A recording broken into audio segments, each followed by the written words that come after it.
I'm here tonight to talk about engineering entrepreneurship. What it means to be an engineering entrepreneur, how we think, how we behave, how high the bar has been raised by those who came before us.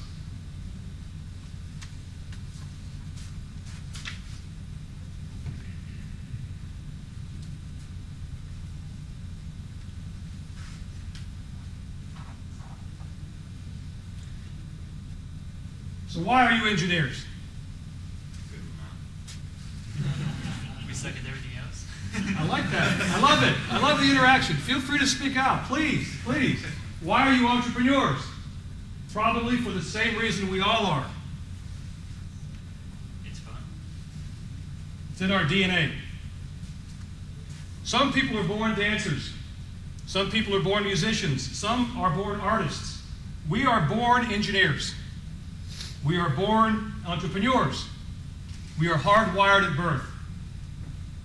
We probably remember the things we did as children that if anyone with half a brain was watching would have concluded that we were going to be engineers, nerds, geeks. You know all the things I'm talking about. Taking things apart, figuring out how things work, observing the world and the universe around us. While all my brothers and sisters were inside at night playing, I was outside gazing up at the stars, letting my imagination go wild. We also probably remember our first entrepreneurial experience. I remember mine like it was yesterday. The year was 1963. I was 8 years old. We lived in a very affluent neighborhood in Tampa, in South Tampa, called Palmacia. Now you got to remember, in those days there was no internet, no cell phones, no iPods, no computers. We had three things: a telephone, a TV, and a radio. And the TV was black and white. One day, when I was playing with my toys, I came across a deluxe potholder loom kit. You know those kits with the square looms, and you pull and stretch the little pieces of material across, and like a little loop. The yarn, I guess you call it. So I started playing with this one day, 8 years old. I was intrigued by how this little thing worked. You strung a little yarn across, and you laid it up in one direction, then you ran your little wire through, and you hooked onto the other piece, and you ran it through and weaved it back. And at the end of the day, you figured you make a little potholder about the size of a piece of bread.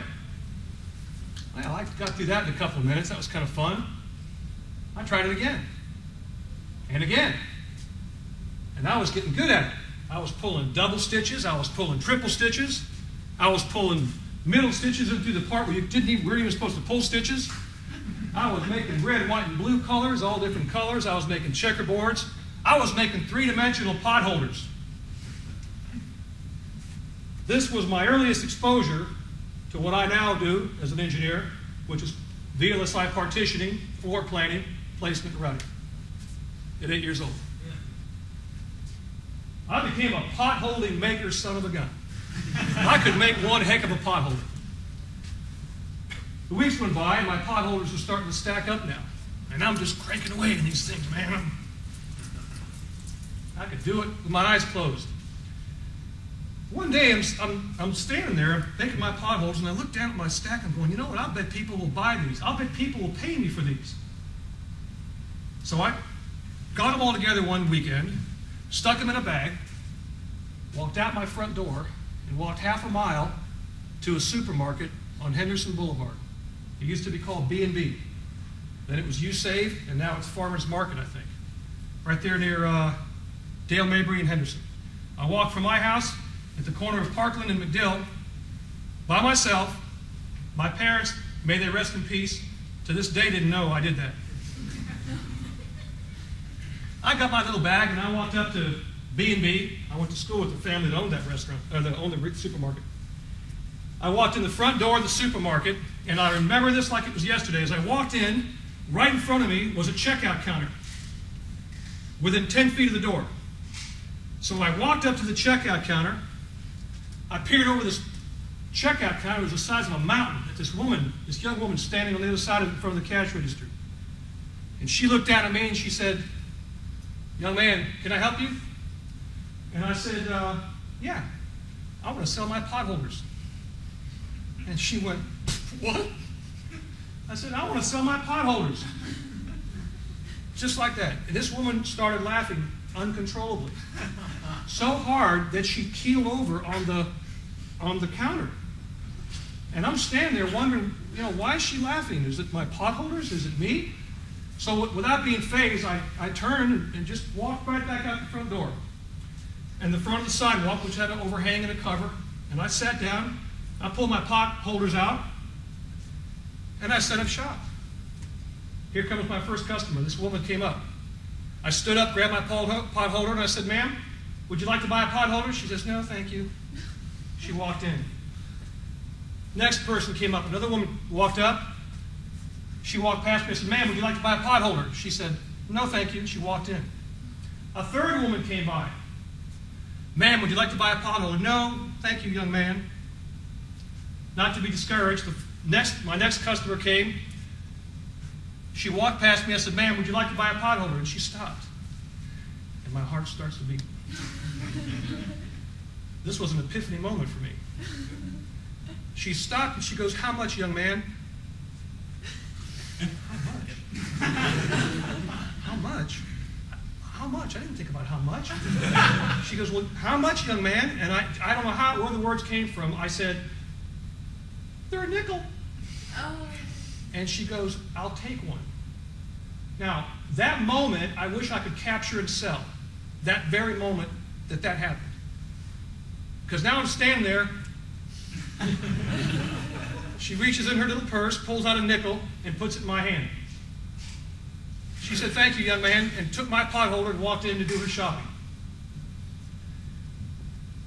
Within a few minutes, another woman's coming up. So I took the nickel, slid it in my pocket. She comes up and said, "Ma'am, would you like to buy a pot holder?" She stops and she goes, "Oh, how much, young man?" And I'm like, this is too cool. I said, "A dime." And she goes, "I'll take one." I'm going, oh my God, this is incredible. She gives me a dime. This woman gave me a dime. She gave me a dime for doing something I love doing. This was foreign to me, this whole concept. A few minutes later, another woman came by. And as she's walking by, I said, "Ma'am, would you like to buy a pot holder?" And she goes, "How much?" And I'm like, "A quarter." And she goes, "A quarter?" I went, "For two." And she goes, "I'll take them." She paid me a quarter for 2 pot holders. And this was too easy. I was a millionaire. At that moment, I became a millionaire. I was Warren Buffett at 80. A few minutes later, I'm standing there, and now I'm like going crazy. I mean, seriously, I wanted to tell everybody, "You see what's going on here?" I get a tap on my shoulder, and I look back, and there's a man behind me. He's got black trousers on. He's got a white shirt buttoned up with a black thin tie on, short sleeve shirt. He says, "I'm going to have to ask you to leave." I didn't know who this guy was. But I said, "Okay." Packed up my bag, put my pot holders back in my bag, and I walked a half mile back home.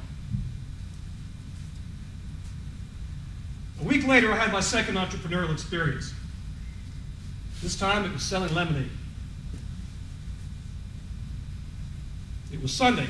Now, this is important because where we lived, on the corner of Parkland and McDill in South Tampa, there's a huge Bayshore Baptist church across the street from my house. So I figured, I know on Sunday there's 1,000, 10,000 cars out there. So on that Sunday, my mom took us to church. We went to the Greek church because we're Greek. We went to the Greek Orthodox church that morning. Came back home. I ran in the house, grabbed my table, took it out with my chair, came back, took the Minute Maid, made my lemonade, dumped the ice cubes in, and I went outside and I set up shop in front of my house on Parkland Boulevard, right as they were coming out of church, or later on. And there I was. my pitcher of lemonade, my cups, and my potholders. I don't remember making much money that day, but I had a great time. That's a true story.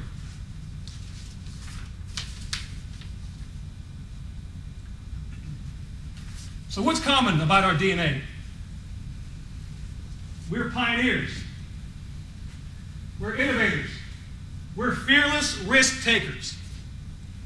We're game changers that thrive on adrenaline. We want to go where no one has gone before. We want to change the world, one potholder at a time.